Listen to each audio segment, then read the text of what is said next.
นาคตดับวูบจับนักบินมาเลเซียซุกยาอี25 กิโลค้ากระเป๋า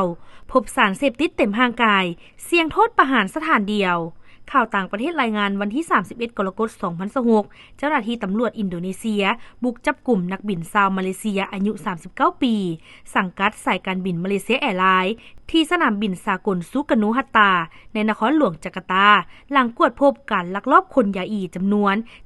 70,114 เม็ดน้ำหนักกว่า25 กิโลกรัมพร้อมยาไอซ์ที่ซุกเสืองไว้ในกระเป๋าเดินทางนอกนี้ผลกวดเหยี่ยวยังพบสารเสพติดหลายชนิดในร่างกายผู้เกี่ยวอีกด้วยจากการสอบสวนผู้ต้องหารับสารภาพว่าได้รับค่าจ้างจากนายหน้า 50,000 ริงกิตหรือประมาณ250 ล้านกีบเพื่อขนยาส่งให้ผู้ร่วมขบวนการอยู่โรงแรมในจาการ์ตา